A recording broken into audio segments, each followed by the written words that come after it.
America okay చెప్పింది. Russia, France ఎప్పుడో అంగీకారం తెలిపాయి. ఆఖరికి బ్రిటన్ కూడా భద్రతా మండలిలో భారత్కు శాశ్వత సభ్యత్వం ఇవ్వాల్సిందే అంది. మరి భారత్కు శాశ్వత సభ్యత్వం దక్కకుండా అడ్డుకుంటోంది ఎవరు? ఇంకెవరు? Dirty dragon country China. Nehru పుణ్యమా అని భద్రతా మండలిలో శాశ్వత సభ్యత్వం పొందిన డ్రాగన్ మన దేశానికి వీటో పవర్ దక్కకుండా అడ్డుకుంటూ వచ్చింది. అలాంటి డ్రాగన్ కంట్రీ ఉన్నట్టుండి భద్రతా మండలి సంస్కరణలకు గ్రీన్ సిగ్నల్ ఇస్తే, శాశ్వత సభ్యత్వం కోసం భారత్ చేస్తున్న ప్రయత్నాలకు మద్దతిస్తే, ఎస్, రీసెంట్గా అదే జరిగింది. భద్రతా మండలిలో శాశ్వత సభ్యత్వం కోసం భారత్ చేస్తున్న ప్రయత్నాలకు బీజింగ్ మద్దతిచ్చింది. కానీ ఈ విషయంలో చైనాను పూర్తిగా నమ్మడానికి లేదు. ఎందుకంటే భారత్కు శాశ్వత సభ్యత్వం దొరికితే రిజల్ట్ ఏ రేంజ్లో ఉంటుందో చైనాకు తెలుసు. ఇంతకు ఐక్యరాజ్యసమితి భద్రతా మండలిలో భారత శాశ్వత సభ్యత్వం ఎపిసోడ్లో అసలేం జరుగుతోంది? ఇప్పటి వరకు వ్యతిరేకిస్తూ వచ్చిన బీజింగ్ సడన్గా భారత్కు అనుకూలంగా ఎందుకు మారింది? ఈ విషయంలో జిన్పింగ్ సర్కార్ను నమ్మొచ్చా? Let's watch. యుఎన్లో శాశ్వత సభ్యత్వం, భారత్కు చైనా మద్దతు. భద్రతా మండలి సంస్కరణలకు ఓకే అంటున్న బీజింగ్. డ్రాగన్ కంట్రీలో మార్పు నిజమేనా? చైనాను నమ్మొచ్చా? భారత్ ప్రపంచంలోని అతిపెద్ద ప్రజాస్వామ్య దేశం. త్వరలో మూడో అతిపెద్ద ఆర్థిక వ్యవస్థగా ఎదగడానికి పరుగులు తీస్తోంది. ప్రపంచంలోని మూడో పెద్ద సైనిక బలం భారత్కు ఉంది. ఐక్యరాజ్యసమితి భద్రతా మండలిలో మన దేశానికి శాశ్వత సభ్యత్వం ఇవ్వాలనే ప్రతిపాదనకు విస్తృత మద్దతు లభిస్తోంది. లాటిన్ అమెరికా, ఆఫ్రికా, పశ్చిమాసియా, మధ్యాసియా, ఆసియాన్ దేశాలు ఈ విషయంలో భారత్ను బలపరుస్తున్నాయి. యూరోపియన్ దేశాలు మద్దతిస్తున్నాయి. ఇలా ధనిక, వర్ధమాన దేశాలు రెండింటి నుంచి భారత్ మద్దతు పొందుతోంది. 2023లో ఢిల్లీలో జరిగిన G20 సభలో ఆస్ట్రేలియా, పోర్చుగల్ దేశాలు భద్రతా మండలిలో భారత్ శాశ్వత సభ్యత్వం పొందడానికి అర్హమని ఎలుగెత్తి చాటాయి. అంతెందుకు, భారత్ వంటి అతిపెద్ద ప్రజాస్వామ్య దేశానికి భద్రతా మండలిలో శాశ్వత సభ్యత్వం లేకపోవడాన్ని వ్యాపారవేత్త ఎలాన్ మస్క్ కూడా తప్పుబట్టాడు. మరి భద్రతా మండలిలో భారత్కు పర్మనెంట్ మెంబర్షిప్ ఎందుకు సాధ్యపడ్డం లేదు? ఎందుకంటే చైనా తన వీటోతో అడ్డుకుంటోంది కాబట్టి. ఇప్పుడు ఆ చైనానే భారత్కు శాశ్వత సభ్యత్వానికి అనుకూల వ్యాఖ్యలు చేయడం తీవ్ర చర్చనీయాంశమవుతోంది. ఐక్యరాజ్యసమితి భద్రతా మండలిలో శాశ్వత సభ్యత్వం పొందాలన్న భారత ఆకాంక్షలను తాము అర్థం చేసుకుంటామని, గౌరవిస్తామని చైనా అధికారికంగా ప్రకటించింది. భారత పర్యటనకు వచ్చిన చైనా కార్యనిర్వాహక ఉప విదేశాంగ మంత్రి మా జావోక్సు, భారత విదేశాంగ కార్యదర్శి విక్రమ్ మిస్త్రీ మధ్య జరిగిన ఉన్నత స్థాయి సమావేశంలో ఈ కీలక పరిణామం చోటు చేసుకుంది. ఫిబ్రవరి 8వ తేదీ నుంచి 10 వరకు జరిగిన బ్రిక్స్ షెర్పా సమావేశాల్లో భాగంగా ఇద్దరు నేతలు భేటీ అయ్యారు. ఈ క్రమంలోనే కేవలం రాజకీయ అంశాలే కాకుండా ప్రజల మధ్య సంబంధాలను పెంపొందించుకోవడానికి ఇరు దేశాలు మొగ్గు చూపాయి. వీసా నిబంధనలను సరళతరం చేయడం ద్వారా పర్యాటకం, విద్యా రంగాల్లో పరస్పర సహకారాన్ని పెంచుకోవాలని నిర్ణయించారు. ఇటీవల సరిహద్దుల్లో బలగాల ఉపసంహరణ తర్వాత చైనా నుంచి వచ్చిన మొదటి ప్రధాన సానుకూల సంకేతం ఇదే కాగా అంతా హర్షం వ్యక్తం చేస్తున్నారు. అలాగే ఇది భారత్కు పూర్తి స్థాయిలో మద్దతు ఇవ్వడమేనా, లేక దౌత్యపరమైన మౌనమా అని కూడా నిపుణులు ఆలోచిస్తున్నారు.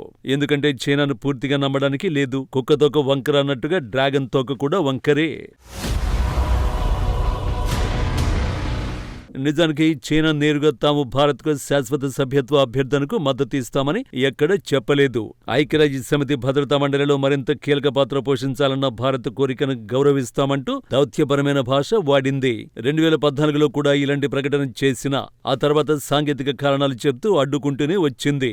చాలా మందికి తెలియని విషయం ఏంటంటే చైనాకు భద్రతా మండలిలో శాశ్వత సభ్యత్వం రావడానికి కారణం నెహ్రూ చేసిన తప్పే.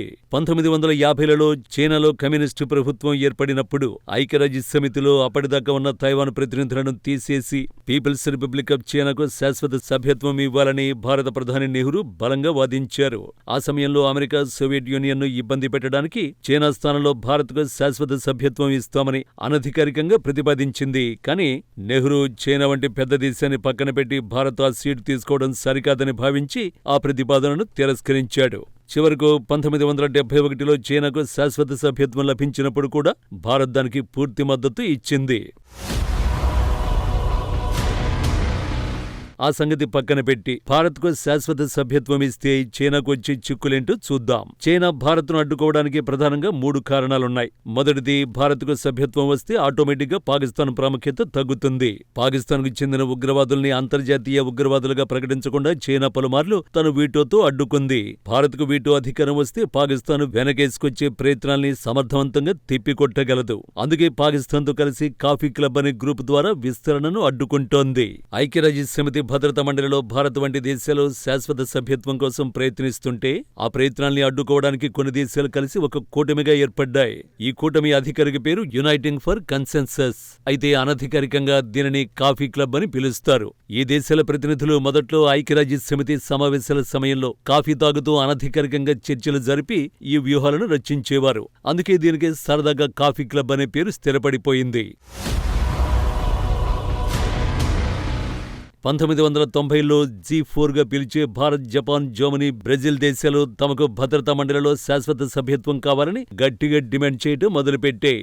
ఈ దేశాలకు సభ్యత్వం వస్తే తమ ప్రాముఖ్యత తగ్గుతుందని భావించిన మరికొన్ని దేశాలు ఈ విస్తరణను వ్యతిరేకించడానికి ఈ క్లబ్ను ఏర్పాటు చేశాయి. ఈ క్లబ్లో ఉన్న దేశాలకు G4 దేశాలకు మధ్య ప్రాంతీయ శత్రుత్వం, పోటీ ఉన్నాయి. భారత్ను అడ్డుకోవడానికి పాక్, జపాన్ అడ్డుకోవడానికి సౌత్ కొరియా, జర్మనీని అడ్డుకోవడానికి ఇటలీ, బ్రెజిల్ని అడ్డుకోవడానికి మెక్సికో, అర్జెంటీనా ఈ కూటమిలో ఉన్నాయి. చైనా ఈ క్లబ్లో అధికారికంగా సభ్యురాలు కాకపోయినప్పటికీ ఈ దేశాలకు వెనుక నుండి పూర్తి మద్దతు ఇస్తుంది. వీరు శాశ్వత సభ్యుల సంఖ్యను పెంచడానికి వ్యతిరేకం. ఎందుకంటే శాశ్వత సభ్యుల సంఖ్య పెరిగితే నిర్ణయాలు తీసుకోవడం కష్టమవుతుందని వీరి వాదన. క్లుప్తంగా చెప్పాలంటే భారత్ వంటి దేశాలకు శాశ్వత సభ్యత్వం రాకుండా అడ్డుపడే ఒక నెగటివ్ గ్రూపు ఇది.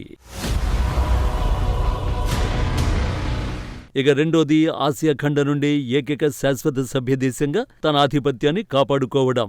భారత్ చేతికి వీటో పవర్ వస్తే తన పట్టు తగ్గుతుందనేది చైనా భయం. మూడోది, భారత్, జపాన్, జర్మనీ, బ్రెజిల్ కలిసి సభ్యత్వం కోసం ప్రయత్నిస్తున్నాయి. చైనాకు జపాన్ అంటే పడదు. భారత్కు మద్దతునిస్తే జపాన్కు కూడా ఇవ్వాల్సి వస్తుందని చైనా పీటముడి వేస్తోంది. ఇక అన్నింటికంటే మోస్ట్ ఇంపార్టెంట్, భారత్కు వీటో పవర్ దక్కడం. భారత్, చైనా మధ్య సరిహద్దు వివాదాలున్నాయి. భారత్ శాశ్వత సభ్యురాలైతే చైనాకి వ్యతిరేకమైన తీర్మానాలను భారత్ ప్రవేశపెట్టే అవకాశం ఉంటుంది. ఒకవేళ చైనా భారత్కు వ్యతిరేకంగా ఏదైనా తీర్మానం తెచ్చినా భారత్ తన వీటోతో దానిని నిలిపేయగలదు. దీనివల్ల అంతర్జాతీయ వేదికలపై చైనా ఆటలు సాగవు. సో చైనా ప్రస్తుత ప్రకటనను మరీ సానుకూల మార్పుగా చూడాల్సిందైతే కాదు. 5 దేశాల్లో 4 సానుకూలంగా ఉన్న చైనా మాత్రమే ప్రతిసారి వ్యతిరేకిస్తోంది.